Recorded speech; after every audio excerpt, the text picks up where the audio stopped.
America आर्थिक data को blockchain पर प्रकाशित करेगा, वाणिज्य सचिव ने कहा। अमेरिकी वाणिज्य सचिव हॉवर्ड लटनिक ने घोषणा की है कि उनका विभाग आर्थिक डेटा, जिसकी शुरुआत सकल घरेलू उत्पाद (जीडीपी) से होगी, को ब्लॉकचेन पर प्रकाशित करना शुरू करेगा। व्हाइट हाउस में कैबिनेट बैठक के दौरान लटनिक ने इस पहल को सरकारी एजेंसियों में ब्लॉकचेन आधारित डेटा वितरण का विस्तार करने के कदम के रूप में बताया।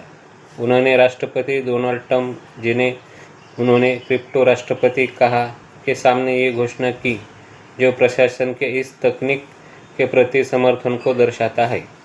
यह प्रयास ब्लॉकचेन की मुख्य विशेषताओं, जैसे कि एक सुरक्षित, अपरिवर्तनीय और पारदर्शी खाता वही लेजर बनने की क्षमता का लाभ उठाने के उद्देश्य किया गया है। योजना ये है कि शुरुआत में जीडीपी डेटा के साथ काम किया जाए और सभी विवरणों को ठीक करने के बाद धीरे धीरे अन्य आर्थिक आंकड़ों को भी शामिल किया जाए। ये पहल ऐसे समय में आई है जब राष्ट्रपति ट्रंप ने सरकारी जारी डेटा की विश्वसनीयता पर बार बार सार्वजनिक रूप से सवाल उठाए हैं, जिसमें हाल की नौकरी और विकास रिपोर्ट भी शामिल है। सरकार में एक वैश्विक प्रवृत्ति। अमेरिका उन राष्ट्रों और राज्यों की बढ़ती सूची में शामिल हो रहा है जो सार्वजनिक सेवाओं के लिए ब्लॉकचेन का उपयोग कर रहे हैं। ये केवल सैद्धांतिक परियोजनाएं नहीं है, बल्कि कई तो पहले से ही उपयोग में है। उदाहरण के लिए, एस्टोनिया 2016 से एक अग्रणी रहा है, जिसमें आपने ई-हेल्थ सिस्टम में ब्लॉकचेन को एकीकृत करके 10 लाख से अधिक रोगी रिकॉर्ड को सुरक्षित किया है और अपने डिजिटल पहचान नेटवर्क का समर्थन किया है।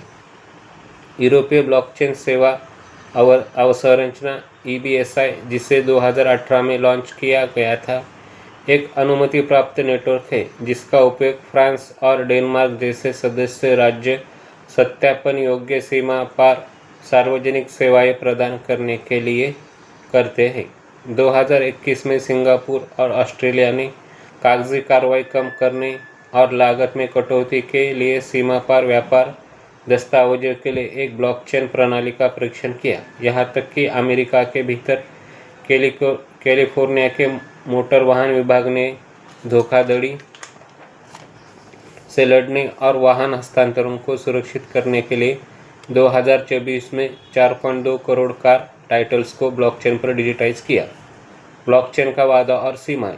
जबकि ये तकनीक सुरक्षित रिकॉर्ड रखने और डेटा वितरण के लिए महत्वपूर्ण लाभ प्रदान करती है, विशेषज्ञ इसकी सीमाओं को भी बताते हैं।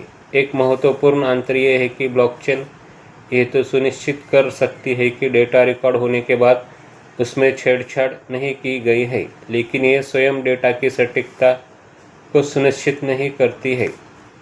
यह तकनीक डेटा भंडारण और साझा करने के तरीकों को सुरक्षित करती है, न कि क्या को।